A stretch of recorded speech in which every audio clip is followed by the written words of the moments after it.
growing zone, gardening zone, growing region. I don't know what the a gardening region is. So here's what my assumption was about what a gardening zone, gardening region was. I thought it was like a general map, general guideline on what you can and cannot grow in your region. So usually what I would do is I would find seed packets, and almost all seed packets are gonna have these on there. I'm gonna show you what it looks like. This is for butternut squash. We'll see if that shows up or not.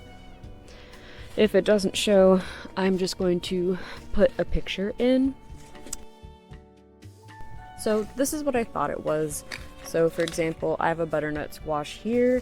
I would usually look at the back of the packet, and there's going to be my state is in one of 4 regions.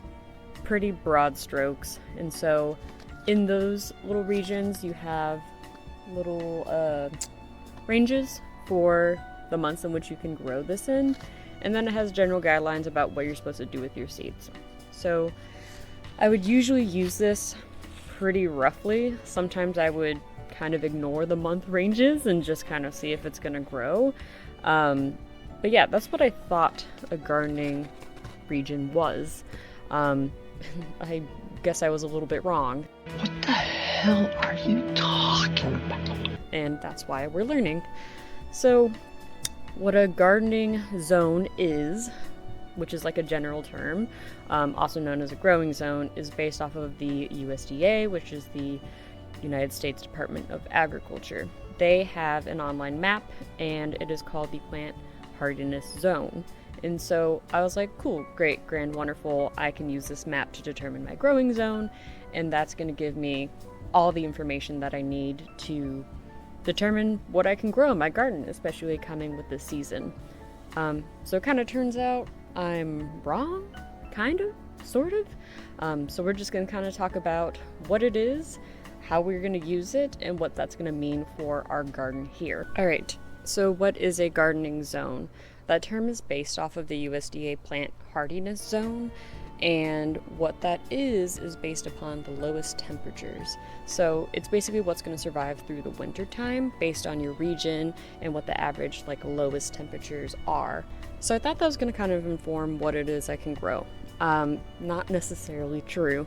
The way in which it works is actually just for perennials. Perennials being plants that are year-round. The example that's been given to me through multiple websites is a rosemary bush. So a rosemary bush isn't exactly one of those things that you plant every year. A rosemary bush is something that you plant in the ground once, and it should survive through the winter and through the heat all year around. The plant hardiness zone on the USDA website is only for the lowest temperatures. So it really only informs temperature for the winter season as well as perennials. So it's kind of limited in that way. What I like about the map is it's interactive. So I'm going to post a picture of it to take a look of what it looks like, and you can find your own zone based off of the location. What I like about it is you can do as granular as your zip code. So I was able to find my gardening zone, technically my plant hardiness zone. So what zone are we going to be working with here in my garden? So formerly my zone was 8B, but with weather changes, climate change, just more extreme temperatures, I'm now changed over to 9A. So that is going to be the zone that we're going to be working with in this specific garden. Go ahead and look up your own zone using that map if you want to follow along, or you just want to see how this is going to work for your area. So the USDA map is only useful for, again, perennials, wintertime. Where does that kind of leave me? What information do I have? I could maybe do a combination of the USDA map along with the one that's on the back of the seed, but I don't know that I can really synthesize those two pieces of information in order to get, the answer. What am I growing? What am I going to be growing right now? So I used several different sources of information to kind of synthesize what it is I'm going to do with the information regarding my zone.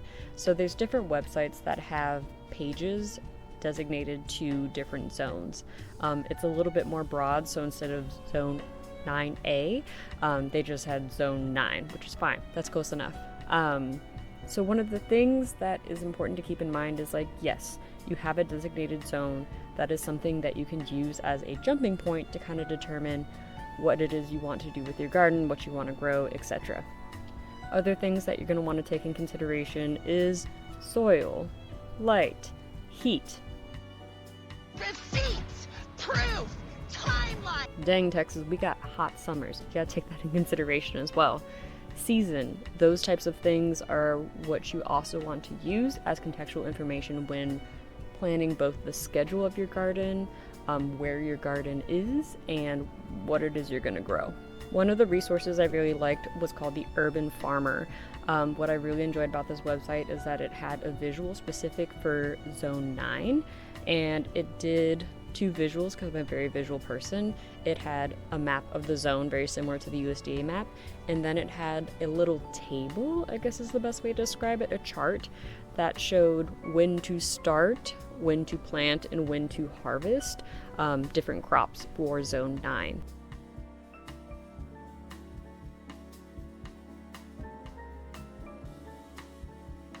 And I really like this because it is kind of hard to tell, when am I supposed to start these things? What does my timeline look like?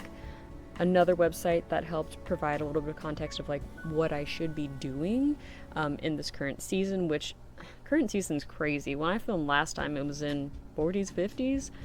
It's like in the 70s right now. So really, Texas weather is so unpredictable. It drives me crazy. I'm hoping this timeline works. So this website, Sow True Seed, I hope I'm saying that right. I'm going to double check, and if I'm incorrect, I'm going to put a little label at the top of here. What it suggested doing for January based on general climate and what it is I can grow. In January, it suggests I start setting up my boxes and my soil. So kind of like what I mentioned last time is I have to do the landscaping portion of it. I have to take out the current weeds. It's weeds in there at this point. The tomato plants and the weeds. Prep the soil, make sure all my boxes are up high enough and structured, like they're kind of falling apart. So that's something that I have to do. But it also talks about what it is you're supposed to start sprouting. So that brings us to another very interesting point, which is directly sowing versus starting indoors. I'm gonna do a separate video on that because I find, like, it's not controversial, but I have only done seed starting indoors. I tried to directly sow kale one time and it failed. It didn't do well.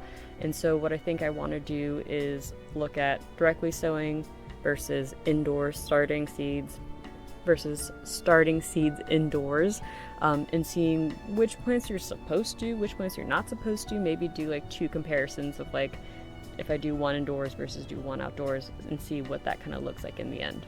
Another thing that you need to take in consideration when you're planning your garden, especially in Texas, I don't think this is as common in like more southern states like Florida, is your freeze dates. So Texas historically didn't have very harsh winters, but now we get this freakish storm like every January, February, where everything snows, everything breaks, your water breaks, your electricity breaks, and your plants.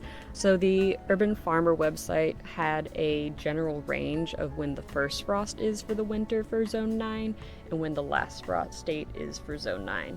Granted, these are just estimates. Texas, you're freaky. We don't know what's going to happen. These are just rough estimates. They could be wrong. They could be very different this coming year. That's kind of the part of gardening where it just stuff happens, and that's part of the learning process, and things are gonna die. I kind of mentioned in my first video is like I just had to be realistic in that some things aren't gonna grow and some things are gonna grow just fine, and that's why we're learning together. Between the 2 websites, there was a list of vegetables that it suggested planting in January, or at least starting in January. Some said directly sow, some said start indoors. There was overlap, so I'm going to put up first the list that suggested directly sowing, and then I'm going to put the list of those then I'm going to put a list of those that is suggested starting indoors. And if you notice, there's overlap. So I think we're going to test that one out. I think that's going to be in my next video. I'm going to do the landscaping portion, and then I'm going to do indoor starting versus direct sowing, because I'm kind of curious what's going to happen. I want to do some winter vegetables if I can, before I start a summer garden. I think summer gardening's a lot more fun because you can do a lot more things. Watermelons are so satisfying. I know I mentioned it last time.